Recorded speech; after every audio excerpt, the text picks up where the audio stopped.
Please welcome to the stage NCG's Vice President of Philanthropy and Impact, Nguyen. Hello, welcome back everyone. Please find your seats and let's bring ourselves fully back because what we're about to step in together is worth being present for. I want to first take a moment to honor where we've been. Everything that have happened before this moment, the morning conversations, the sense-making we did together around the political landscape was intentional. We need to look at the reality we're all navigating to move forward. The breakout sessions gave us space to strengthen and expand our collective practice, to explore what action looks like from where we stand as institutions, as a field, and as individuals. To lean back into our shared values as the compass of our work. That's not a small thing. That's the pre-work that makes this conversation possible. And we did that work together. And it is exactly the kind of work that the late Yuri Kochiyama called us towards. She said our ultimate objective in learning about anything is to try to create and develop a more just society. That's what today has been about, not learning for learning's sake, but learning in service of building something better together. Because here's what we know to be true. We cannot afford to be stuck in the moment we're responding to. Acknowledging reality is necessary, but it's not the destination. And we don't have to find our way through it alone. Let's pause and take a breath. We turn now together to what lies ahead. This closing panel is future focused. It asks us to look beyond reaction, beyond the urgency of the present, and to begin imagining and building new structures, the new systems of care, the regenerative futures that are already emerging, not as wishful thinking, but as living, breathing examples of what becomes possible when we as a field and in community refuse to let the weight of the moment be the ceiling of our collective imagination. Last week, I spent a few days at a gathering of financial activists who are working to shift the flow of capital and power, and something said there has stayed with me. Philanthropy is not neutral. It shapes what becomes possible and what remains invisible. Philanthropy is not neutral. It shapes what becomes possible and what remains invisible. What we choose to fund and stand behind, that becomes the possible. What we look away from becomes or remains invisible. So the question before us is not whether philanthropy has power. It does, we do. The question is whether we will use it with intention, with courage, and towards justice. This closing conversation is an invitation to the philanthropy, to every one of us, to expand what feels possible, to hold a longer horizon, to build together, not just respond. To take what we've learned today and do what the late Yuri Kochiyama asked of us, turn it towards justice. The real courage, and maybe the hardest courage of all, is the courage to hope. To collectively imagine what exists on the other side, that kind of hope is not naive, it is radical. And it is exactly what this moment asks of us, and what we are more capable of in community than any of us alone.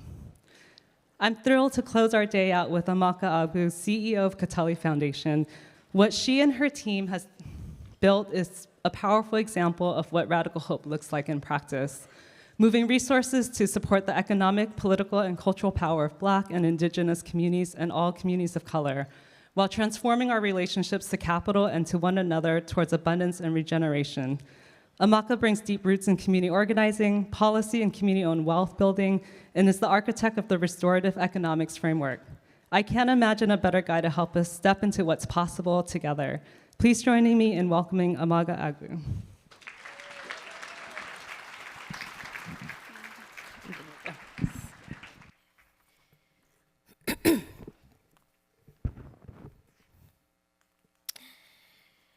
So I only have a few minutes for my opening remarks, so I'm going to jump right into it. To get us started, I want to let you all know a little bit more about me. And some might say that what I'm about to share is too much information, TMI. But I promise if you stay with me, I'll bring it back around and really help to connect this back to our work here in philanthropy. Some of you may or may not know, I've been going through a little something, let's call it a transition, if you will. I am nearly 21 months postpartum. And in that short period of time, in less than 2 years, Not only has the body that I have inhabited for the past 40 years shifted and reorganized itself from the inside out, I lost my father, with whom I had a complicated relationship with. And I got remarried to one of the most remarkable people I've ever met. And for the first time in my life, had the opportunity to embrace a beautifully queer relationship and family structure. But something that I'm wrestling with is how the queerness that's brought me so much joy has also strained the familial ties on my father's side and my connection to my Nigerian identity. In Igbo land, a claim to the people and to the culture comes from your connection to the land, and a claim to the land is passed down through the father. In a matter of months, every aspect of my life shifted. My identity, my sense of self, of how I move through the world, view it, and am greeted by it in return. I no longer recognize the person I saw in the mirror. I actually started avoiding mirrors altogether. Did you know that it is possible to look in the mirror to put on your makeup without ever truly looking at yourself? Everything just fell off. I was moving through the world like Pigpen from Charlie Brown, but with a dark cloud over me instead of a haze of dust and stink. Everything felt like talking underwater. This led me to make a dramatic decision to chop off all of my hair for the first time in my life.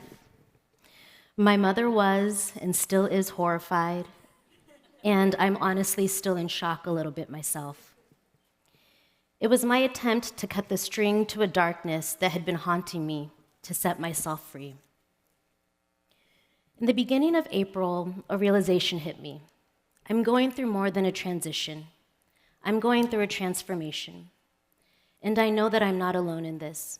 Talking with some of you in this room makes me wonder if you're in a transition and hopefully a transformation as well. Like the imaginal cells of a butterfly, my life, my sense of self, my identity was completely breaking down into that primordial goo.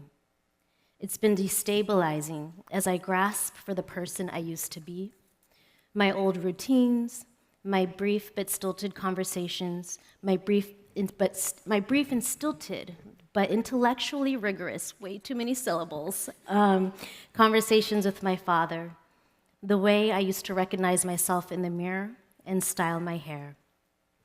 Philanthropy. I believe that we are being called into a transformation as well. We know the direction that the leaders of this country are pulling us into and what it will mean for the projects, the grantees, the communities, and leaders we have supported for years. We know what it will mean for our family and our friends, for our loved ones, and for our neighbors. But we do have a choice to move towards a vision of a future world, a vision where, if we listen closely enough to our next set of speakers, Corrina, Noni, Tash, and Lone, we can start to see the contours of what a more just and liberated world might look like and what our role is in bringing it into existence. Some of us are still completely attached to how we've traditionally operated in the past because it gives us a sense of identity and social standing. We cling to what we know, what's familiar and comfortable, because the world around us is shifting rapidly. It can feel too risky to try something new. So we either retreat or try to hold on to the things that might offer us a sense of security and stability, our endowments, our power structures, our decision-making processes, our evaluation metrics, and more. The philanthropy that we need for the future must be willing to transform its relationship to capital, the planet, and community to redistribute wealth, shift agency and power, and create abundance for Black, Indigenous, and all people of color. Our grantees know it and have been telling us for quite some time, in a kind and respectful way so as not to alienate themselves from the resources that they need to do their work to protect their communities. But they already are and have been for some time now, moving towards building a more just future for us all. We have an opportunity to shift from charity towards solidarity, to recognize that our power, our security, and our sense of purpose and belonging comes from working alongside our grantee partners in shared struggle for our collective liberation.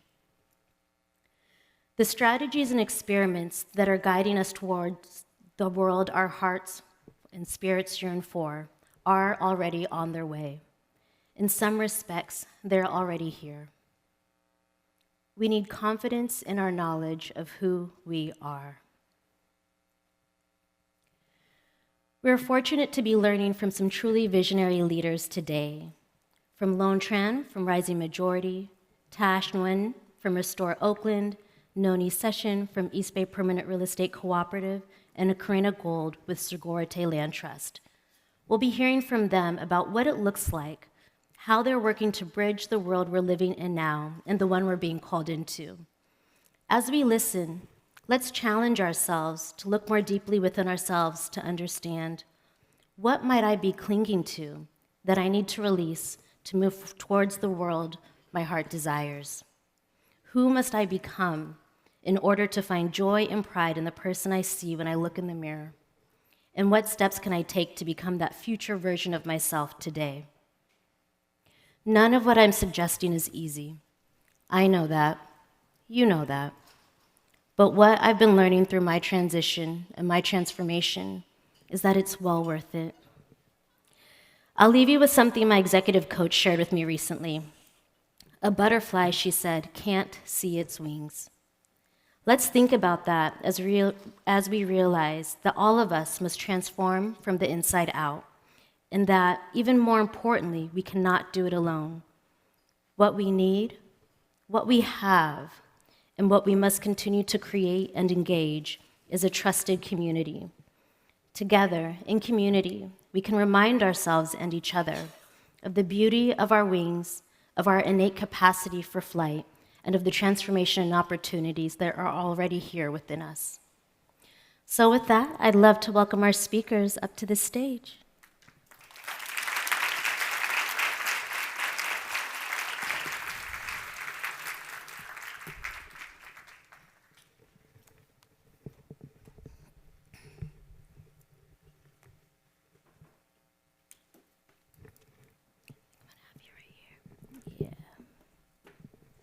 And then Tash will be next to go.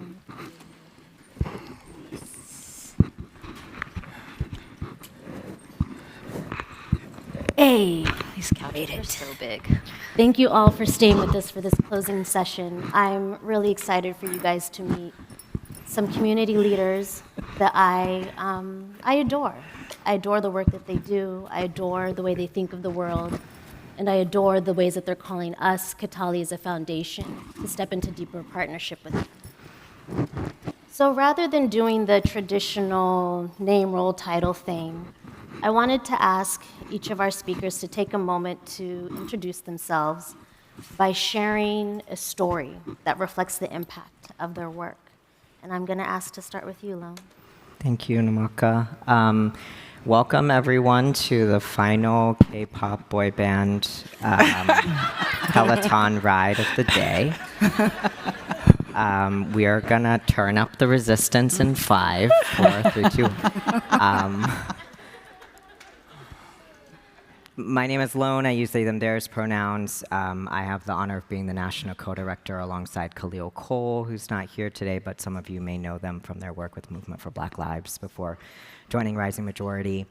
In the fall of last year, probably all of us here remember the call that was made from this current regime to cut SNAP food benefits that would impact millions of families who rely on that as a way to, supplement their everyday lives, right? Feeding themselves and their families. And at that time, a number of our member organizations were gathered in New York City, sort of trying to think through, we just a year prior had ratified our 10-year power building strategy, and the conditions had completely shifted and changed, right? And so we were in a moment of like, okay, how do we bridge the gap between this long arc vision and what we need to do today? And so after lots of discussion, which is something that organizers love to do, we finally called the question and said, let's just jump in and figure out how we respond to this moment in a way that plants the seeds for what we're trying to do and move towards in the future. So coming out of that planning retreat, we initiated an experiment called the People's Table, with the tagline being, everybody eats. And part of that for us was about responding to the moment by providing as many opportunities as possible for our community members to receive the hot meals, the groceries, the medical supplies that they needed in light of these SNAP cuts, but to also combine that with a spirit of base building and transformative organizing. We partnered with Smile Trust, who's done incredible work in building infrastructure for climate resilience, who reminded us, of how to do that kind of work by putting dignity and care and solidarity at the center and not charity, right?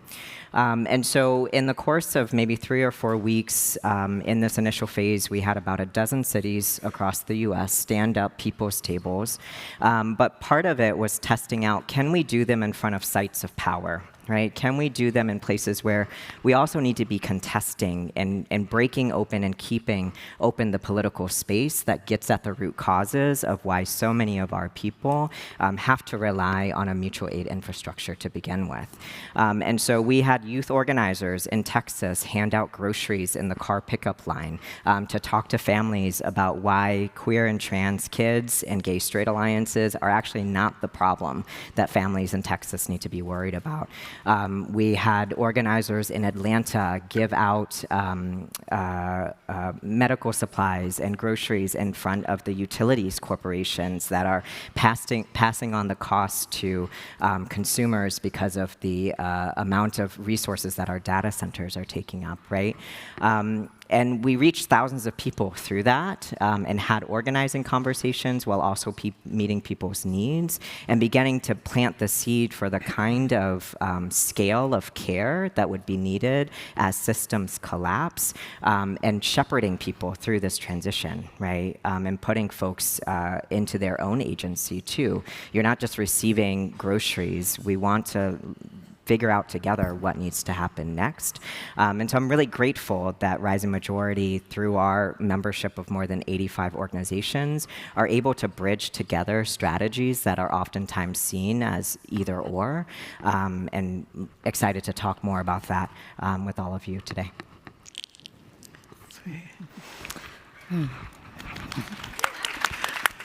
Yeah, clap. Hey everybody, my name is Tash. My pronouns are she, they, and I work at Restore Oakland, which is a building and an organization that's based in the heart of the Fruitvale in Oakland. And I also just feel so honored to be sitting up here among such big dogs that I consider my mentors and idols and allies. And yeah, that is all to say that I'm a little nervous, but okay, story. So I was the first staff member hired at Restore Oakland in 2019 when the building was constructed. And at the time, I was a burnt out, formerly incarcerated organizer who had moved back to the Bay and just like struggling to know my own needs. And upon being hired, I was asked to figure out how do we want to leverage a peace room and 13,000 square feet to support a vision of healing and economic power. And I felt like that was a really tall order, given the fact that I was 27 years old, in hella debt, and had only had the opportunity to sit in a restorative circle once.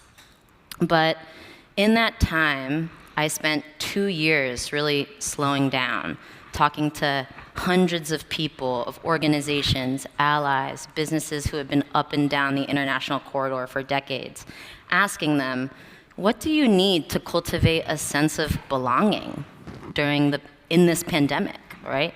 What is getting in the way of you feeling safe? And what are the types of spaces you're yearning to be part of that these 13,000 square feet can help fill? And what I didn't anticipate was experiencing my own sense of healing, my own sense of belonging, and a renewed sense of hope in the process of sitting with, witnessing, bearing witness to people's dreams, their pain points, the things that they were already doing. And I think what those 600 Oaklanders taught me is that if we're going to build staying power in the face of constant gentrification, then our organizing has to be place-based. Our care must be proactive and not reactive. Our care has to be holistic. And so Restore Oakland is housed in this community-owned building that Nwamaka helped make possible. And it offers everyday people an opportunity to practice what transformation can look like on a molecular level. What does that look like in our relationships, in our families, in our workplaces? And if we can slow down enough to build the capaciousness to transform ourselves, then we can transform what is systemically not serving us with a clear-eyed and embodied understanding of what that really takes. And so we organize at the intersection of safety and economy, which people are like, what the fuck, those two things aren't maybe connected. But we see economic inequity as the root cause of crime and harm, and economic self-determination as the root of safety and well-being. And so in the last 7 years, we've been able to turn our parking lot into a mutual aid hub that provided vaccines and also asked people what they wanted and needed in seasons 1, 2, and 3 of the pandemic. We supported youngsters who are getting diverted from jail into housing, treatment, and healing opportunities at our building in our Peace Room. Just last year, we've protected $1.4 billion from being snatched by landlords in Alameda County that is now being invested in housing and homelessness solutions, because you gotta be housed in order to heal and to organize. And we also created and co-govern a community loan fund called the Real People's Fund. It stands for us and our acronyms, Revolutionizing Our Economy for All Local People's Fund, which is co-governed by Oakland Rising and the network of Bay Area-owned cooperatives to really build a local economy that serves our needs. Instead of seeing small businesses as this political wedge who is not worth organizing. And so shout out to Understory, our worker-owned co-op and restaurant who is in our building. Shout out to Design Action Collective, who is a member. And I just want to end this story with, these victories and projects were made possible because we had a safe, free, permanent space to be able to heal, to be able to fuck up, make mistakes, to be able to dream, and to be able to organize. So, yeah. All right.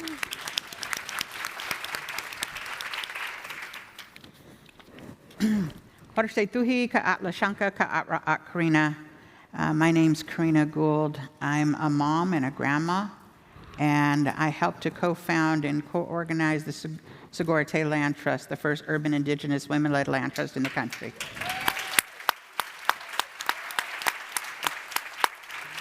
But the story is how we got there, and the story is not we start a nonprofit and all of a sudden all of these great things happen. It was 30 years of organizing at a grassroots level before we got to the place where we could actually build something that was flipping the script on using a nonprofit land trust to bring lands back into indigenous hands. It was me as a single mom raising 3 children, trying to figure out how to stop the destruction of my ancestral burial sites in the Bay Area. And we're today here in Ramaytush territory, which is a different tribal people that have different languages than I do. The language I spoke to you in is Chochenyo from the East Bay. And my ancestors for the last 250 years have been fighting against the creation of colonization on our lands, a place that had abundance here forever. And I really believe that that abundance is still here in the Bay Area. I believe that our ancestors prayed for us to all be in spaces together to create and to dream and to build. But that came with a really hard thing that happened to me and Janella LaRose. We were called upon by our ancestors to do this crazy, incredible work that people didn't know about sacred sites in the Bay Area or shell mounds, or that the original people still even existed here in the Bay Area. And that work has been through the last 30 years of our lives of educating the Bay Area so that folks even know that we're still here. Mm-hmm. It was because that we took a chance. We had been fighting developers in San Jose putting in swimming pools and unearthing our ancestors. It was a mall that was being created in Emeryville that took out hundreds of our ancestral remains. It was fighting and these different places and learning about CEQA laws and learning about the things that we had to do in order to put ourselves on the line to stop those ancestors from coming back up out of the ground. It was teaching people about what it looks like to live in reciprocity and with respect of those ancestors that continue to be here and that now give us a place to call home, all of us that live in the Bay Area. It was in 2011 that we took over a sacred site in Vallejo along the Carquinez Strait.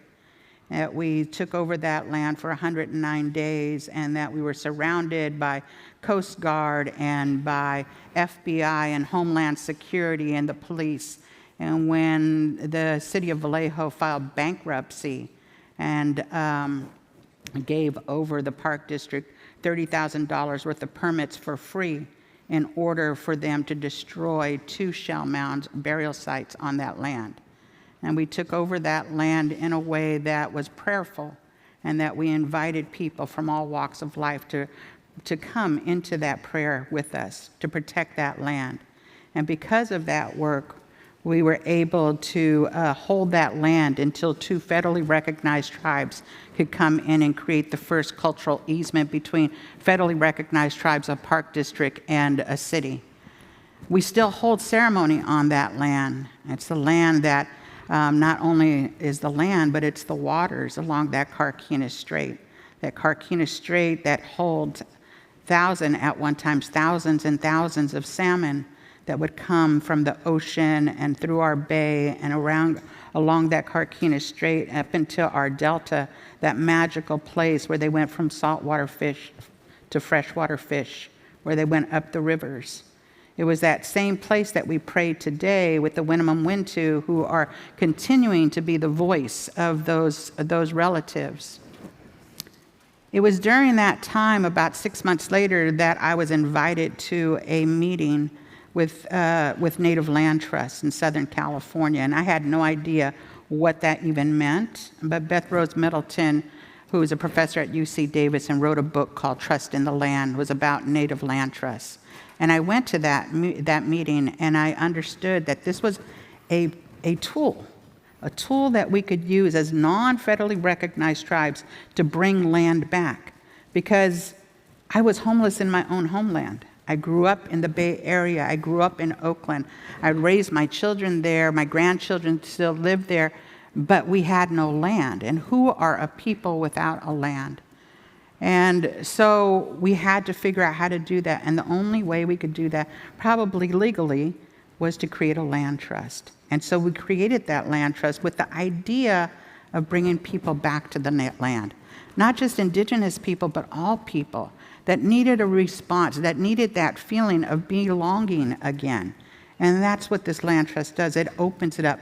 Many land trusts across the country save land and try to protect it and put up fences all over the place and just keep out signs. And Native land trusts are really about engaging people back in the land. It was because of that land trust that I also got involved in all of the work that we did before, that I found out that one of our sacred sites, the very first village site and burial site on the East Bay, was at the West Berkeley Shell Mound. And the West Berkeley Shell Mound was a place that was along the bay. It was the very first place that our children laughed and cried along those waterways. It's where Strawberry Creek was there, and it was full of trout and of salmon, and it was a place of abundance. It was a place that my ancestors first buried their dead on the shores. It was during that time, for 8 years, that we called in the Bay Area, and people from all walks of life, from all folks that came that may have had political differences on the outside of that land, but when they came there, they came together. And we started with small gatherings, and pretty soon those gatherings became hundreds of people showing up that were supporting the work of protecting a sacred site, because it wasn't just about my sacred site. It was about us as remembering how to be human beings. That campaign that lasted for 8 years also ended in a partnership with the Kataly Foundation when they gifted us $20 million in order to purchase that land. It is the first time that we've been able to hold on to a sacred site that looks like a parking lot, but we know is much more than that, that has called thousands of us together to pray there from all of our different backgrounds and religions, to remember that we are human beings again. And so because of that, in the Bay Area, there is a knowledge that we still exist. There's a knowledge that there are sacred sites here. There's a knowledge that we don't just show up for ourselves, but that we actually show up for other people. And we involve ourselves with other folks and what they're doing in the Bay Area, because it's important that we stand up on the right side of justice, because we cannot do this alone. And so Sogorea Land Trust is a dream out of all of that. It came out of a struggle of fighting for our sacred sites. It's fighting for the visibility again, fighting for my grandchildren's grandchildren's grandchildren, for the next 7 generations. So it really is about us figuring out, how do we come back to the land as human beings? How do we do that in a way that respects all of our ancestors? And how do we do that in connection with our higher power, whoever that might be? Sogorea Land Trust is this beautiful dream that we invite everybody in the Bay Area to participate in. It's not just about the Lashawn people. It's about all of us that now make this our home. But what is our responsibility to the next 7 generations, to the water that we drink, the air that we breathe, and the land that we grow food on? Mm-hmm.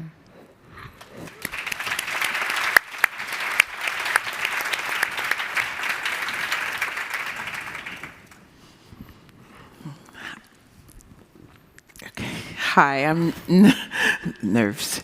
Noni Session, one of the co-founders and executive director of the East Bay Permanent Real Estate Cooperative. We're people of color-led land and housing investment cooperative. We galvanize extremely low-interest capital, tap local community leaders, and co-develop land and housing projects in Oakland and the East Bay.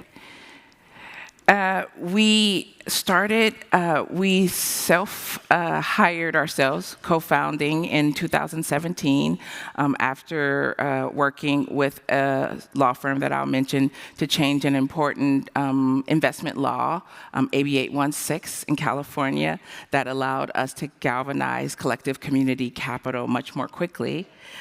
We hired ourselves with a $36,000 budget. And now we're holding 7 collectively community-owned properties, Co-op 789, Prince Street, Esther's Orbit Room, California Ave, The Barn, Pippin Street, Omni Commons, and the future Esther's Garden, which I will talk a little bit more about for our story. We were co-founded by the Sustainable Economies Law Center and the People of Color Sustainable Housing Network, with the vision that we would be creating a legal and technical vehicle, most importantly for Black folks to be able to hold land together collectively, nonviolently. We're a multiracial organization that prioritizes Black leadership and Black folks' vision for the future. Critical in that statement is that we prioritize building leadership from among the community, from among our community, from where we are. So each of our projects are autonomously governed and meant to tap into what we already have in our community to build our collective asset base permanently, collectively, nonviolently. We have 3 mission pillars that has been really important to that. One is land without landlords, which technically focuses on removing land from the speculative market permanently, but in an ethical sense gives our community time to rebuild what was lost: stories, cultures, history, relationships. Our second mission pillar, learned from the work of Nwamaka Agbo, Restorative Economics, recognizes that we have been dispossessed of land and housing, but more so what we've been dispossessed of is the language, the vocabulary, the access, the learning, the networks that allow a vision like everyone's you see up here to spread and scale, not just in the region, but across the nation.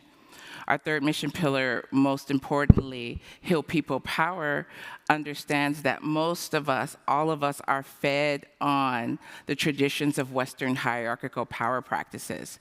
And so both within our co-op, within the work we do on a daily basis, and with the smaller co-ops we help to found through our acquisitions, we're looking to explore other power practices. We're looking to understand a deeper version of democracy. We're looking to evolve ourselves so that our community work, we're clear, is self-work. The story that I want to share is the story of our vision that building leadership from where we are is the critical way that our work spreads across the nation. And we have 4 categories of members inside of the East Bay Permanent Real Estate Cooperative: the staff owner, the investor owner, the community owner, and the resident owner. And you can be one or all of those categories, which is difficult to imagine until you hear the story of someone like Princess Robinson, who worked and organized in Richmond and applied for our community organizer role. There were other people seeking that role that had a long list of credentials, all kinds of rubrics they were able to bring to the role. But what we saw in Princess was someone who knew the people, who knew the field, who knew the heart. So we decided to forego those folks with long resumes in favor of a person who we felt embodied what it meant to build leadership from within in our community. And turns out what we didn't know is she was already an investor owner, despite being low income. And then within our cooperative, as our community organizer, she helped build out and test out our structure called owner groups, where we organize with groups of folks to culminate in an acquisition. She became our tester for that structure and is now a resident owner inside of EBPREC, co-owning with her multi-generational family, California Ave. And then, I don't know if this was good or bad, she was headhunted in the middle of our organizing strategy, and here's the upside, became the executive director of Richmond Land. And so we know that our strategy now spreads to another part of the region where one goes from community owner to investor owner to staff owner to resident owner. And so we believe that is one of the most powerful things that we can do in our work. Acquisition is important. Permanence is important. Bringing down the cost of commercial and residential space is critical. But if we're not building from the inside out, both developing ourselves, evolving our communities, creating real authentic access, then the buck stops here. We become the bottleneck, and that's not our mission. And so I think that without going further into how each of our projects tries to move that vision forward, I think that's the most satisfying element of our work for all of us inside of EBPREC, is that we know that our work is on ourselves and on one another to create a future together.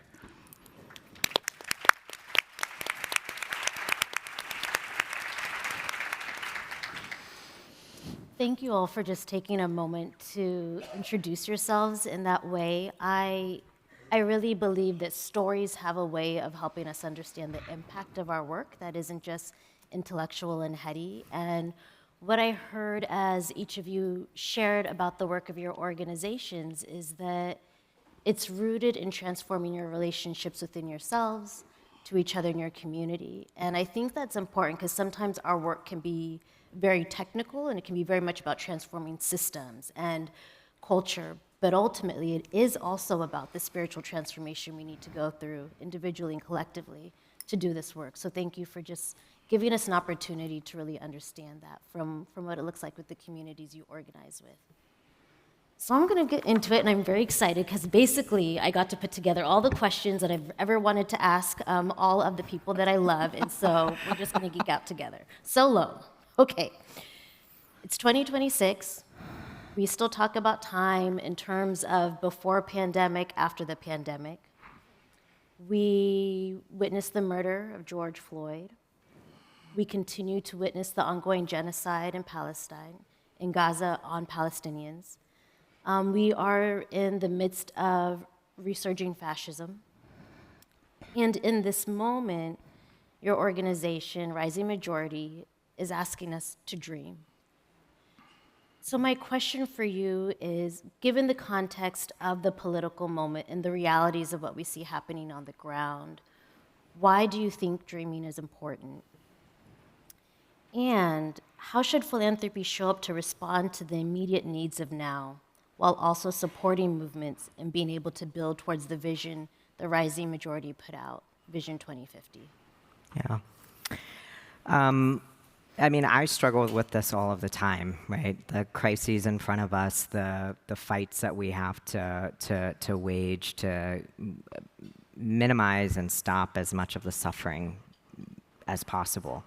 And making the jump to imagine, dream, and work towards something that's further on the horizon, I think can be really uncomfortable, right? Because it's like, I have things I need to do right now, you know? And so what's it mean to be projecting something further?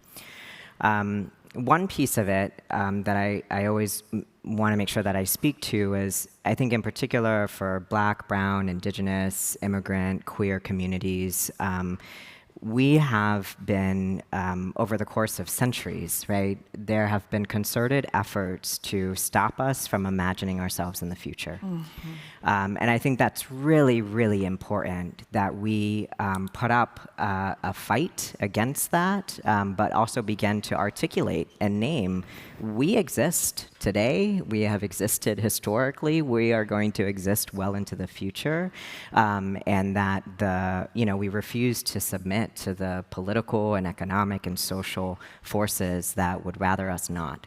And I think it's a particular kind of psychological warfare, spiritual warfare that's waged in our communities to stunt our ability to imagine ourselves getting old. And I think that's at the heart of so many of the policies and strategies that are in motion now, right? How to stop that trans kid from imagining themselves as an elder, right? Or how to take away the land from indigenous communities all around the world and sever that relationship. So I want to name that, and then I want to name that, for us, 2050 is not abstract. It's coming, whether we want it to or not. And that means that we have to do everything that we possibly can to protect and defend and fortify that future. And we have to do that today, and we have to do that every single day. And we recognize that the long arc work, the multi-generational work, is not necessarily the same as the immediate defense work, and both are really critical. And again, I think it's one of those dichotomies that we find ourselves inside of that is forcing a false choice, right? Part of our effort to put forward a Vision 2050, especially coming out of 2020 and being inside of the multiple crises and paradigm-shifting moments, was that we were beginning to hit a cliff around only articulating what we were against. And I think as the conditions worsen and despair and demoralization becomes the standard, it's really hard to only focus on the things that we are against. because there are lots of terrible things that we need to reject, but the hope actually lies in naming and imagining and diligently working towards what it is we are for, and embodying and putting forth the solutions that we know are possible. And in a moment like this, if we don't have that articulation, the momentum, the organizing, the incredible work that these comrades here and all of you in the room are doing runs the risk of being co-opted and U-turned to the status quo, right? Because there's actually no definitive guarantee that the people who we are able to organize today will stick with us tomorrow, right? If we're not naming clearly, well, this is where we're going. Are you in for that? Right? Are you in for moving through this crisis together and then building towards something different, which we've articulated as a radical democracy and a regenerative economy, which is just like a very jargony way to say, like, let's have democratic control over our lives and our resources and our bodies and our lands. And, you know, I think specifically to philanthropy's role in that, there's a few things that I think are important. One, sort of letting go of this binary thinking that it's like you either fund the block work or you fund the build work, because I think it's a little outdated at this point when there's an entire sector in society that has access to just a ridiculous amount of capital, that the notion of choice somehow doesn't exist, right? That like somehow the billions of dollars are like forcing your hand to like only be able to do one thing. I think we have to let go of that myth, right? Because where our communities are actually the ones who are being forced into choices that don't make sense. Do I pay the rent or do I buy groceries, right? Do I, you know, call out sick today or do I show up and I'm exhausted because I have to push through? When there are, you know, trillions of dollars that can move, that capital can actually move to multiple complementary strategies all at once. The defense work, the rapid response work, and the work of building and bridging towards the future. So there's you know, three things that I'll name. I think one, investing in infrastructure in a moment like this is really critical, and that's the set of relationships. Those are the places, the organizations that allow us to move beyond just our campaign cycles, right? That can contribute towards something lasting. I want to reiterate the piece around funding complementary strategies, and we know that's difficult. We're a coalition that runs the spectrum of block and build strategies. Folks are fighting each other all the time about like what's the best way to do the thing that needs to be done. And our position on that is like we have to stick together and figure out how those components actually speak to one another. How do we amplify and lean on each other's strengths? And then the last thing I'll say, which is, you know, at this point, you probably have heard this a million times, but I'm going to say it anyways, committing to the long term, for us to have an effective multi-decade strategy to build power, to transform ourselves and our communities, there needs to be a accompanying multi-decade resourcing strategy that helps us to advance what, again, is the question on the table is, how do we regain the democratic control and governance over the resources that belong to our communities to begin with? Thank you so much for just laying that out so clearly. And, you know, what I heard you share was this piece around the block and build is what allows us to collectivize our power and also think about how we steward power differently towards how we're trying to govern. And so my next question to build upon that is for Tash. In our prep call, Tash, you said, and I quote, "The most effective way to be ungovernable under fascism is to build power." So I'm curious to hear from you. How do you reconcile the call to be ungovernable with the push to save our democracy? What does it truly take to build power, and what should we plan to do with that power when we get it? And how is Restore Oakland approaching that work? I know a lot of questions. You know, yeah. It's very Nwamaka to ask 5 questions in one question. I will try my best. So I don't want to assume, but I think that everyone in this room wants to feel a sense of freedom and abundance in our neighborhoods. We want to be able to feel fully at home and whole in our bodies. We want to have access to affordable childcare, to not be dictated by authoritarians, to not feel dominated by the corporate takeover of literally every part of our lives and our psyches.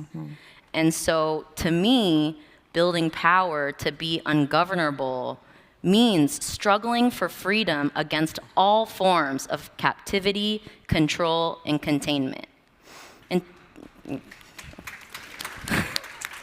And to be ungovernable is to really experiment with community governance in an active way, outside of a system that is obsessed with undermining us. And so if we're then able to practice that community governance with our hands, with our minds, coalescing across difference, right? Over time, we're then able to leverage the governing power that we build against those exact systems so that we can reshape it. And I think that, to your piece about democracy, I think that if we are only focused on the narrow and insufficient understanding of democracy, then we will only kind of truncate our work in this seasonal get out the vote style of understanding funding democracy, and then that makes the funding cycles really cyclical, which impact our movements. And so that's the democracy piece. For decades, I think also, as a reflection and understanding of our movements, I think community organizing has avoided the politics and practice of governing. We have, run candidates, we win them, we lose them, then we make demands of our electeds, we win them or lose them, and then we move on to the next fight. And most of us in that process underestimated the psychic toll that those campaigns had on our bases and on our organizers, and also steered clear of committing to that inside and active work of governance and democracy, which to me means figuring out what it takes to steward our material resources, what it takes to steward money, spaces, skills, our relationships from a place of care and accountability. And so at Restore Oakland, our scrappy little 7-staff team with $1 million, we hope to get to governing power by building the muscle to design, drive, implement, and protect a political economic agenda that serves the interests of our people rather than the interests of a wealthy few. And if we can succeed in doing that over time, then we know what it takes to reshape that system. And to what Luan said, we are then able to articulate what we need and are fighting for. And so that's why we're working with the Real People's Fund to organize this base of small businesses and co-ops to build this united front, right, of a constituency that is often seen as conservative, as a monolith. And so we have to be building these united fronts across movements and sectors if we're going to defeat authoritarianism. Mm-hmm.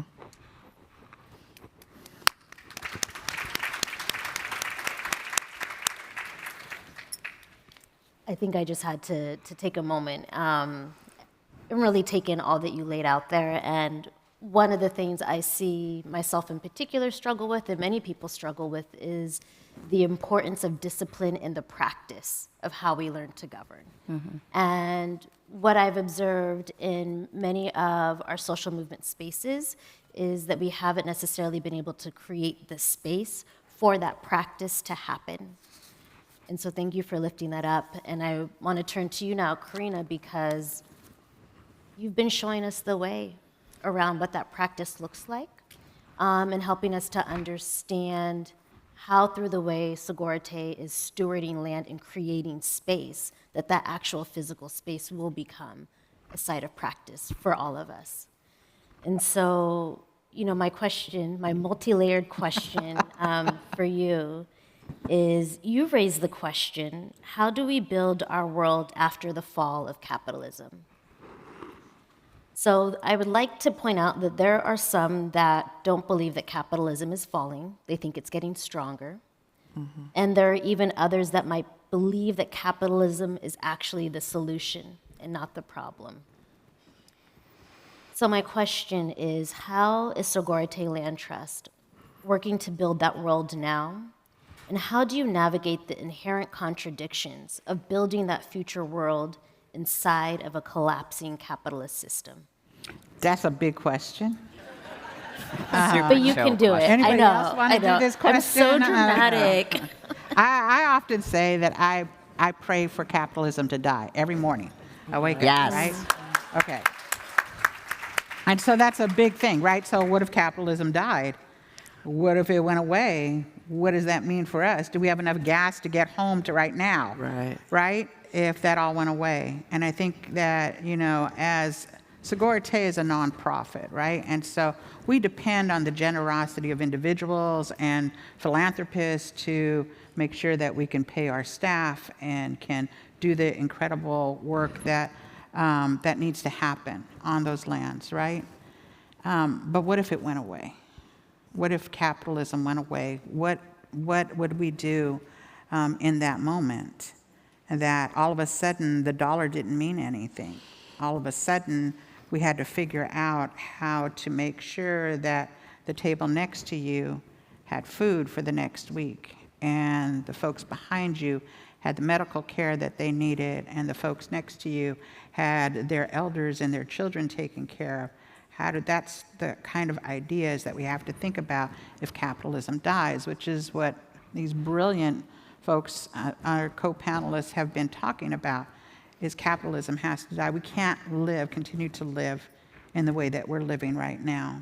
And I think that we all see the writing on the wall, not just in this political arena, but when we look at our families and the folks that we know, that we love and we care for, that can't make it, right? Right now. When we see thousands of people, and let me say, I grew up in the Bay Area, and I have never seen thousands of people unhoused, ever, that live like that, and that we close our eyes and we decide to sweep them away. And that's because of capitalism. Through settler colonialism, there was this, there were these crazy things that came with it, right? They were brought to these lands. There's this idea of heteropatriarchy, this idea of private land ownership, this idea of capitalism. Those were new concepts that were brought here. Those were not concepts that were created in these lands. And so we've decided that we're going to join in. We've all bought into it, including me. I'm not saying that I don't. I like hot water, right? I like to go to the bathroom inside. That's not the thing. But the problem is that we've bought into it so much that we don't think about it anymore. We have been consumers for so long that we can buy bottled water. When I was growing up, there was no such thing as bottled water, okay? But there also wasn't anything as cell phones or internet either. But we as human beings have bought into this idea everything is easy. When we say that the capitalism has to go away, that means that we have to learn to depend on each other when we have learned to shut the doors on each other, right? We don't know our neighbors anymore. We don't eat with them anymore. We don't pray with them anymore. We don't talk to them about regular things that are going on in our lives anymore. We have become individuals rather than communities. And that's where it got dangerous, when we don't think of ourselves as community members in a whole anymore. When I look at what's happened and those things that were brought into this world, into these lands through settler colonialism, we have to say, how is that affecting us? How is capitalism affecting us? How is private land ownership affecting us? How is capitalism affecting us on a day-to-day basis, right? And how do we change that? So one of the things I try to do, and I saw this during COVID, right? When we had land, people were calling Sogorea all the time, emailing us all the time. Can we come to the land, right? Can we come and just volunteer? And then we watched as people were trying to grow their own food. Anybody try to grow their own food during COVID? Just got some plants and try to grow some plants during COVID. There were people during COVID, there were places, seed banks, that ran out of seeds because so many people were trying to grow their own food. Last year, I grew a garden. I grow a garden every year. Last year, I grew a garden, right? If I had to live off of that garden, I would have died within a month, right? Okay, so not all of us are farmers, and not all of us are doctors, right? But we do have to create those community places where there are people that are going to feed us, and that we see them as human beings that are doing an amazing job, just as good as a doctor, right? We have to, and this is not, we're not talking about this idea of communism or socialism. We have to get those things out of our mind because we're trying to build something different, right? We're not trying to build off of this idea. We have to build something that's different for the next 7 generations. We can't grow food. We have to bring in soil. When we were growing up, there's no idea of bringing in soil to grow food, that the soil had nutrients in it, and we have depleted those nutrients, that there's not enough water anymore, and how do we deal with those kinds of things? Not just for us. Most of us don't even know where our water comes from when we turn on the tap, right? But it's important for us to figure out that, but not only for human beings. See, the thing is that we talk about resources. We talk about water as a resource and land as a resource, air as a resource. Those aren't resources, those are our relatives. Mm-hmm. And if we begin to think of them as our relatives, then we could begin to build that relationship again. And then capitalism can die because we can believe in something better, right? We can believe that there are going to be places where in a community where they're growing food that's going to be shared out. And we could believe that every human being could have a house or a home or a roof over their heads, because that's what humanity is, and we forgot our place in that circle, right? We can believe that everybody gets medical care. You know, not just like medical care that you have to pay into, but free medical care, because we're all taking care of each other. And some people want to be scientists. We can believe that we can stop climate disaster right now, because we saw that during COVID, when the human beings sat down, we got a large sit time. All together, we did. And then the air started cleaning itself up, and the animals started coming back to places where they were supposed to be. The rivers were cleaning themselves up, that this earth can actually take care of herself. And we are the roaches on this earth. If we can just settle down and think about how do we stop these things. We're all saying collectively, we are against heteropatriarchy. We are against capitalism. We are against private land ownership. Maybe not. But if everybody had a chance to have a roof over their head, we could talk about that healing, right? We could talk about people having a way for them to settle down. If we didn't have to think about working for someone, but working for the collective, then we would feel better about ourselves. If we didn't have to run to nature, but rather be a part of nature again, that's what capitalism brought us national parks, that we have to go somewhere to actually enjoy something that we are intrinsically a part of.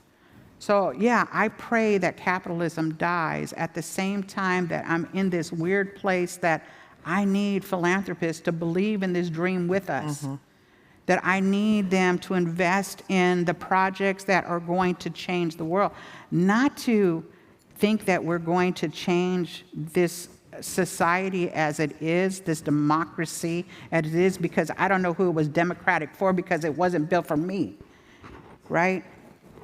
We have to stop thinking that we're going to change it from within, but to break it down and start over again. And that's okay, because people do it all over the world and have been doing it since time began. It's okay, and it's scary. We have to figure out how do we do that together. And so, yes, it's a really weird place to be in, to have to depend on each other for resources coming in so I could do my work. But it's even weirder to think that we're not depending on each other enough to know that we can do this together in a whole big way. And so I think I'm going to stop there. Yes.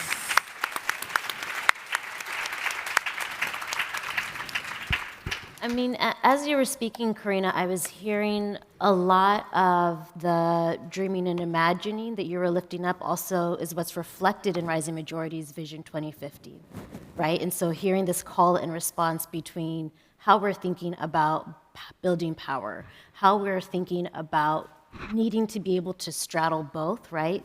They say you need to be able to do both to reflect the full complexity of who we are.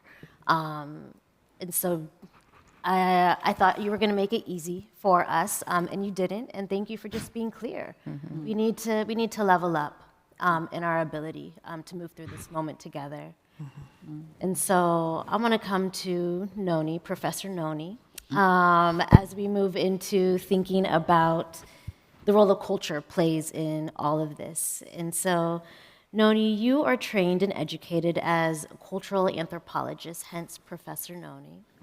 And I wanted you to talk to us about your journey and help to connect. How does a cultural anthropologist become a cooperative member of an organization like East Bay Permanent Real Estate Cooperative? And what do you see as the connection between these two worlds? Yes. First of all, I would starve too. Yeah. I've been thinking maybe I should learn how to grow cannabis as my post-apocalyptic skill set or something.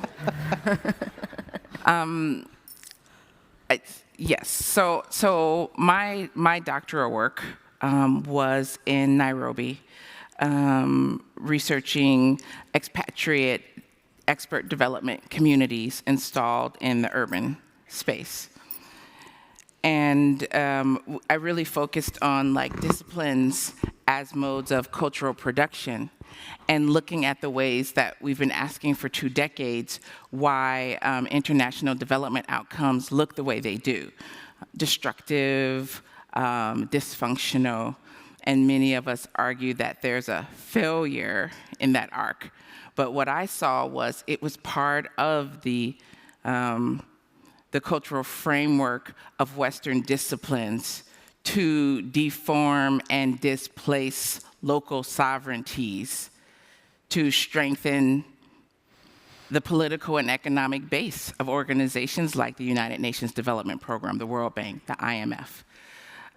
But while I was living there, I lived kind of more locally. I drove a 1968 Peugeot with a roach infestation that we had to push start every morning. I spoke Swahili. So I also had this other sort of frequency flowing through my life where I'm learning the city and starting to understand the post-colonial enclave versus the local enclave. And when I came back home in 2011 to finish my draft, it was actually, I looked around and there were tents everywhere. Mm. I left in 2001, so I missed that arc, that burst of what looked to me like, they used to call them Hoovervilles back in one of our many recessions. Mm. And it pulled me into some local volunteering and organizing because I was curious about how is this happening here in this place? And then it swept into founding a local civic organization, State of Black Oakland, which then culminated in me running for, in 2016, District 3 City Council seat, which is actually, turns out, a highly contested power seat. You wouldn't know it by the neglect you see in the district, but that's part of the dynamic. Reagan, back in the 80s, called it a benign neglect, where you position communities for acquisition by large corporations and power interests through neglecting the infrastructure, which then can be purchased onto the private market for a song. And when I was running for city council, which actually notably, you wouldn't know it, but because I had crushing performance anxiety, that's something I would have never agreed to do, except the week before I was asked, I was racially assaulted in my own city, a third-generation West Oaklander, and I was like, oh, okay, so we haven't conquered racism just because I have a doctoral opportunity we're not done with this, apparently. And the anger was so, the helplessness was so visceral that the next week when someone said, you know what, you should run for city council, I was so mad. I was like, you know what, I think I should. I think someone's got to do something about this. And when I was going door to door, realizing that I was not only obsessed with the African city, I realized I was obsessed with the city and the secrets that it held. And going door to door, delivering my walk pieces, it's the origin of me being obsessed with communications materials. 5,000 pieces we took to people's door because we couldn't pay the mailer houses. Knocked on doors, talked to people. And on the days, the folks who were like incumbents, and you ask them, you know, there's on the days saying like, yes, we're all friends, we all agree. Mm-hmm. And I'm like, I don't think so. I'm not sure, because it feels to me like if we were all friends, my city wouldn't look the way it looks. So I'm curious why you all who've been holding power for 10, 15, 22 years, why our city looks the way it looks. Why is there trash up to our knees? Why are there tents of people who I know were born and raised in Oakland living outside of the houses they were raised in, while the houses sit empty, waiting for future labor populations who unceremoniously leave us at the drop of a hat, as we saw during the COVID-19 pandemic. And the response was so grossly insufficient that, number one, the city runs on grants. Number two, what can we do about the free market? So what you were able to glean is that the response was, if you are an actor in the free market, you actually do not need the consent or the support of city council, city leadership. There's no reason to go to the days. The days comes to you. And as we were running and we would sit in the rotunda and I would watch commercial developers come out of the mayor's office every day with plans under their arms, laughing, giggling, ecstatic. And I was always like, what the F are they so happy about? And as we moved out of the campaign, we took 43% of the vote. We lost against the incumbent by about 2,000 votes. Next cycle, my campaign manager did capture the city council seat in 2020, so that base was built. I connected with the Sustainable Economies Law Center, who had some thoughts about how we could own in a hot market like West Oakland. And I realized that between my understanding of how international power and local sovereignties were deformed through seemingly objective structures like strategic development initiatives, and the connection I saw between cities letting profit seekers lead our city planning, where we're saying that we're 2,000 units short, but we're letting folks who want 11 to 22% profit lead on our city development plans, where they're planning from the second floor up a commodity that then will be divided off and sold to future imaginary labor populations, where the ground floors, the commercial and community spaces lay fallow unless you're able to pay $11,000 a month for 11,000 square feet. It essentially was structured to eradicate and block all ways that community could lead itself, transform itself, or sustain itself. Everything's happening from the second floor. Everything else, fair game to any bad actor out there. And so it just became very clear to me that it's nor an international problem nor a local problem, that it was not a Black problem, nor was it an urban problem. Because when we were founding, we traveled across the southern route to the south, and every small town was laying fallow in the same way that our urban areas were. Every single one. And so then when you backtrack to where is the biggest barrier, it was the cost of money. it was the cost of making the moves. And so the key innovation that sustainable economies made possible, and the key innovation that an ethical approach to capital and real estate and collective power holding was that we brought down the cost of money down to about 40% of the market at a 1.5% interest rate, obviously, which is basically a retail interest rate. But you could let Wells Fargo hold it, or you could let your community members hold it. Is that we were able to start to innovate and ideate a model that subverted the main barrier to collective ownership, which is fragile community organizations because of deformed and violent power practices, the cloistering and the barriers to knowledge and inclusion in the market through silence, top-down decision-making, hierarchies of power, guarded information, guarded roles, and through access to permanent land where folks are not having to pick up their bags every week, every month, every year, every generation, and start all over again. All the stories lost, all the relationships lost, all the recipes, the inheritances.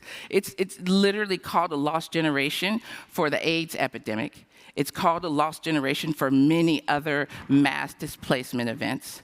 But we forget that we have a lost generation every time developers want to sweep our communities again and sweep our neighborhoods again with the latest fashion and then drop us as they reach their takeout point. And we're stuck again paying the same and continually rising rents until we're 80 years old with the classic trope of a grandma eating cat food.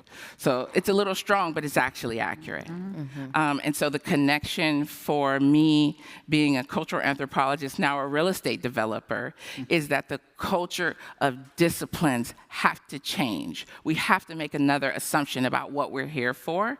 And it's interesting to be at this conference where folks are like, let's make our role extinct by spending down. And I've actually never engaged with a disciplinary field that was serious about making its role extinct. But the question is extinct and transferred to what? Like permanent asset holding, permanent power holding, permanent governance. And I think the last thing I'll say is what I learned during the campaign. We got so close to winning. We champ at the bit to win, but are we ready to govern when we win? And that's the arc that I hope that we continue to stay on. Yeah.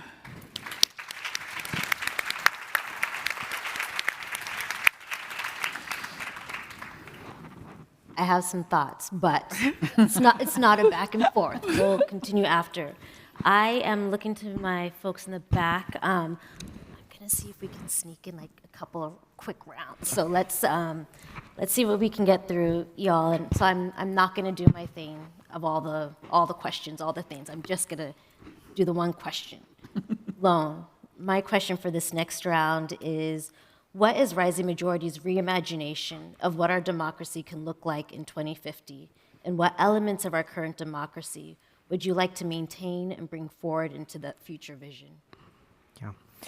I mean, I think that, Corrina and Tash and Noni have actually spoken to a lot of those elements of what we mean by democracy, right? A democracy for the future, and recognizing that most of the structures, democratic structures that exist now, really only enable so-called democracy for the ultra-wealthy and mega corporations, right? And I'm a Vietnamese immigrant who grew up in the US South in North Carolina. A lot of my organizing work is shaped by multiracial, primarily Black and brown coalitions. And the question of democracy and the struggle for democracy has always been at the core of it, and holding a lot of the contradictions, right? That most of us here don't actually have a positive experience of democracy, and we're seeing it live just this week with the Supreme Court essentially gutting the Voting Rights Act. And that's something that we can't take lightly, even with our rightful critiques of how democracy is structured, because it's pushing on the limits, it's broadening and widening what as a society we deem is reasonable.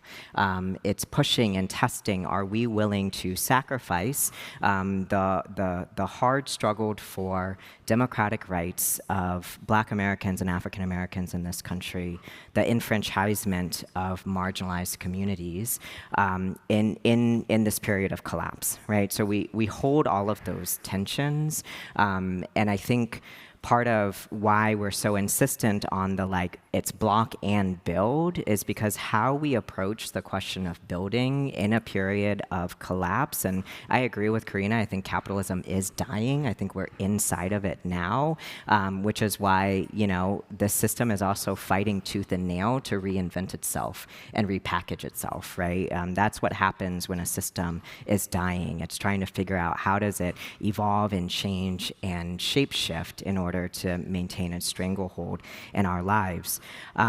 And so for us, the question of reimagining democracy lives in a lot of what's already been shared, and it really emphasizes bringing forward and putting at the center of society the practices, the democratic practices, the practices of governance through elder councils, through neighborhood assemblies, through other forms of organization that our communities have actually been practicing for a very long time, right? But through capitalism, white supremacy, anti-blackness, genocide have been pushed to the margins of society and deemed as illegitimate processes, right? And everything, to Tash's point, has been confined to a very narrow understanding of democracy as something that only happens at the ballot box, right? Or that co-governance is only about how do movements relate to elected officials.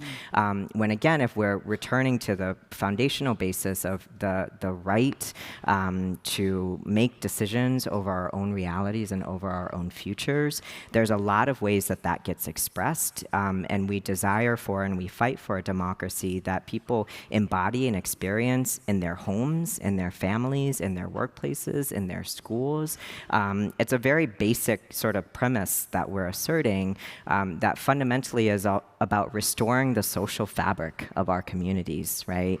And there's a whole notion of the free market of ideas, which is every idea is valid. No, they're not. Okay? And what makes that even worse is when those differences become weaponized in a deeply inequitable system and gets tied to economic and political resources. We want a universe in which people have the skills to actually be in society with each other and struggle through things and change and evolve as a community without it then being translated into who gets housed, who gets health care, right? Our democracy is not going to be like a utopia because people are messy and things are complicated. But the primary objective of capitalism is to keep us stuck in the same shape, right? We can't change, we can't grow, we can't transform. And so for us, we want to figure out the containers where people get to practice, to what Corrina's been naming, how to be human again with each other and all of the complexities and challenges of that. Thank you.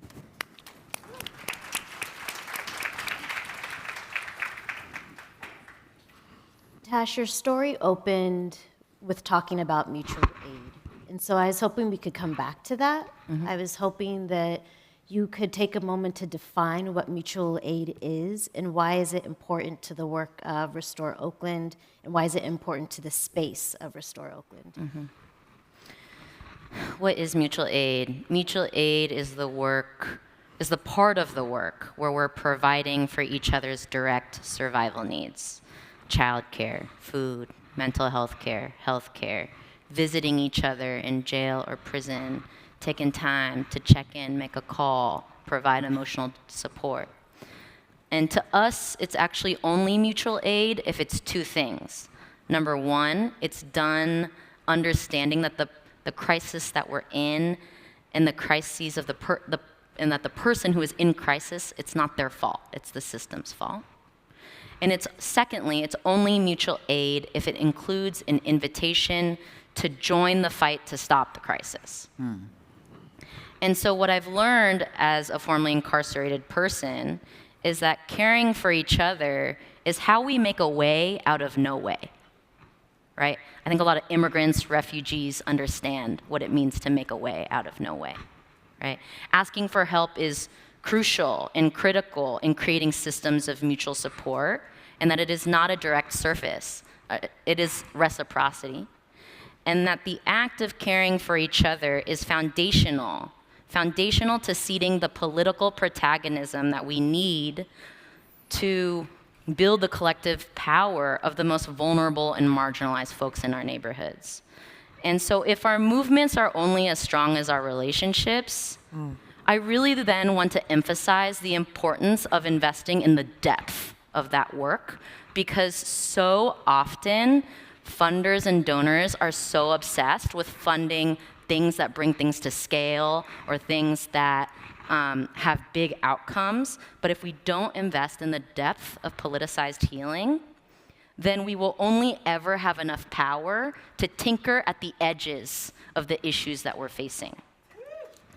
And so it is this, thank you. So it is this, I know we're fast enough. So it is this deep relational work. At Restore Oakland, it's like, you know, going out to the courthouse once a week to do participatory defense. It looks like going to the jail and utilizing our massive space to put together massive jail support bags, not just for the people who are coming out, but the loved ones who are visiting. It looks like canvassing our economic corridors to ask people like, what the fuck is up and what do you need? And then circling up with them to be like, yo, what's going on with you and how can we fix this? And that's how we create transformative demands. And that's why this budget season, raise your hand if you live in Alameda County. All right, I got a budget town hall on Sunday at Laney College. Get there. And that is why, when in doing this work, Sunday, 3 p.m., please come, we are demanding to invest $125 million in deep rental subsidies so people do not lose their housing. We're calling for millions of dollars to preserve housing and build permanent supportive housing that supports people who have the most gaping wounds. And so lastly, I want to share that you can't create these transformative demands unless you see that organizing is also a form of healing. And it is a way in which we feel some sense of agency and autonomy in a capitalist world that is intent on squashing our sense of autonomy, and that healing is foundational, and that you cannot organize if you are also not integrating that level of healing, both with your members as well as with your staff, who are really holding and helping to metabolize all that trauma. And so, yeah, that's why mutual aid is not a direct service, which is what people think it is. It is a tool of organizing. Thank you, Tash. Corrina. What is something that you wish more people knew and understood about land rematriation? Oh, thank you for that question. So, you know, the word rematriation is a beautiful word, and to me, it's not the opposite of repatriation, or it's not the, but it really is about bringing us back to the wholeness of taking care of. We come from matriarchal societies, and women made the decisions until heteropatriarchy came to our shores, right? And they wouldn't talk to women. But what I think one of the interesting things that I really want to talk about rematriation and this land back movement is something that we didn't expect until we got in the middle of it, right? And that you get land back, and it's a beautiful thing. And we have about 12 pieces of land that Sogorea Land Trust now holds. And we got our first piece of water returned to us, about 3 acres of a creek returned to us near a sacred site in Castro Valley recently through Caltrans. And we're making all of these different kinds of ways of getting land back in different kinds of ways. I think one thing that people need to know about rematriation is that many of the land sites that we have come with cultural easements that do not allow us to build housing on it, even though our people need housing, just like everybody else needs housing. Our elders need housing. We have an elder, the oldest person in our tribe is 91 years old, and she has always been a renter. And so it's really interesting to think about that. But also, it's like land comes back, right? And people put it in this idea as an asset. But land that's never going to be sold on the market, is it an asset, or does it become a burden? Because we still have to work with our friend Silk to put in all of the paperwork once a year to prove that it's being used for charitable purposes, right? So there's that burden of doing the paperwork. It's having to take care of that land and to make it so that you could actually grow stuff on that land and that you can create habitats for all of those relatives that don't have a human voice to come back to it. And so all of that takes funding in order to do that. That so that idea of rematriation doesn't come with sovereignty on land, right? Even though it's coming back to indigenous hands, even if it was coming back to a federally recognized tribe, it still would not have, it still would come with all of those kinds of things, because it takes years and years to get that land put into federal trust. And then it's in federal trust, it's not really under your name, right? And so it comes with a whole bunch of ongoing things that we have to do to take care of it. Is it worth it? Yeah, it's worth it, right? Because we can see young people coming to the land. We can see elders coming to the land. We can see people re-engaged with the land. How much we want to be with the land, right? It's like everybody does. We live in concrete jungles, and that's not a reason. There's a reason for it, right? We all came here on a freeway. We were inside of a building. We all want to be outside. We want to breathe air. We want to see those butterflies that are transformative, right? We want to be a part of that stuff.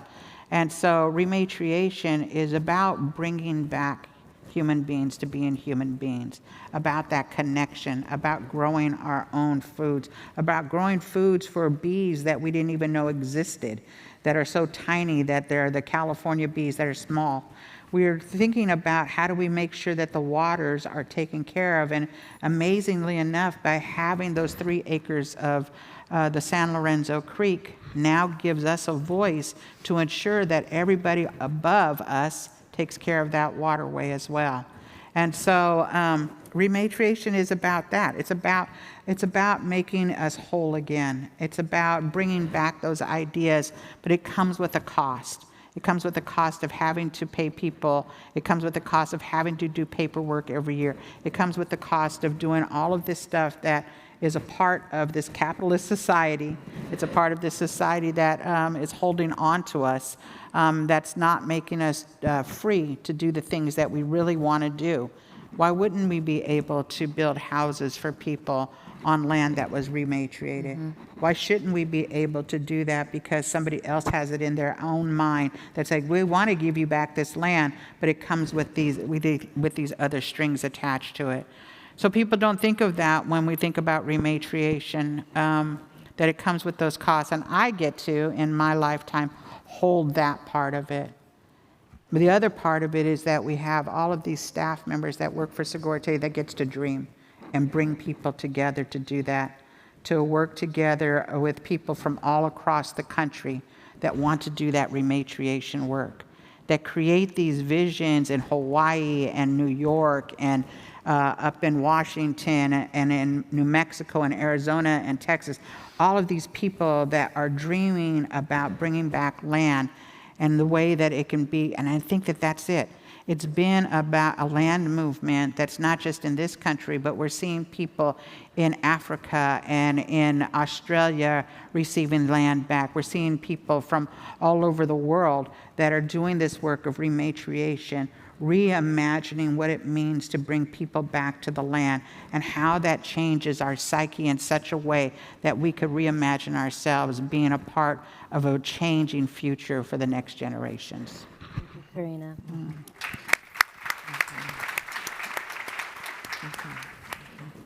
We've come to the end. So Noni, I'm going to ask you to close us out really quickly with this final question. One of the things that comes up in the work and the projects that we support, some of the pushback that I hear from other funders is, how is this work scalable? So I'm wondering if you can close us out by really talking about how we need to reimagine scale as we're thinking about all the invitations you all have lifted up today. Yeah, I just want to say about rematriation, it sounds like the emotional labor that women have carried for generations, right? That mothering the land looks very different from this version of fathering the land, right? Where you seed it versus where you raise it, cultivate it, warm it, model for it, you know? And I feel like it relates to a healthier vision of scaling, because often when we're sort of like on the evaluation block, and the last question corporate funders may ask us is, so it's unclear how the EBPREC model is going to scale. And we notice one of the reasons they feel that doubt is because they notice how much we like each other inside of the cooperative, and they're thinking like, oh, this can't carry to other places, right? Because they're looking for sort of a freestanding, objective structure that can be fed into a machine learning system and then wholesale drop place to place. In my experience in the international development field, you find there's the same will to replicate lines in boxes and sell it, commoditize it, sell it, and we see the outcomes of that. For the East Bay Permanent Real Estate Cooperatives, scale is actually about moving the cultural practice out into the world. And for us, that means that our findings, our advising, our relationship building, our failures, our secrets even, have to be shared as a gift to our community here in Washington, in Montreal, because the scaling becomes the communicable revelation that there are a lot of inbuilt tools and things we already know, like mothering and sistering and brothering, right? Like DIYing, laying the vapor barrier under the house yourself, or crowd investing, or holding land together, collective economic action that we hold inside of us, that if there was only a model that wasn't sold to us in a very limited package where we were paying a consultant $200 an hour to parachute in and tell us something and parachute out, that they're actually very possible, right? As I mentioned, we founded ourselves with $36,000 budget, and I like to make sure that when we're doing peer learning and advising, I lay that out, because one could have you under the impression that you needed $8 million to start any endeavor and any enterprise, right? You have to father in or grandfather in relationships, power, racialized identity, as opposed to sort of birth naturally, if you know what I'm saying, as opposed to tapping into the natural characteristics of your body,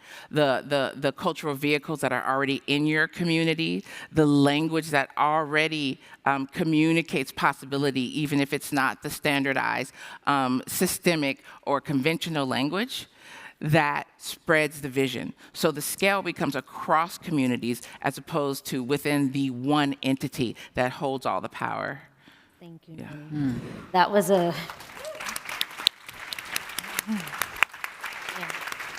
Thank you for putting a bow on it to really help us understand what it means to take this vision and move it out into the world. I want to thank all of you for giving us a graduate level seminar on what it means to be visioning into 2050. I gained so much. I have deep admiration and respect for all of you.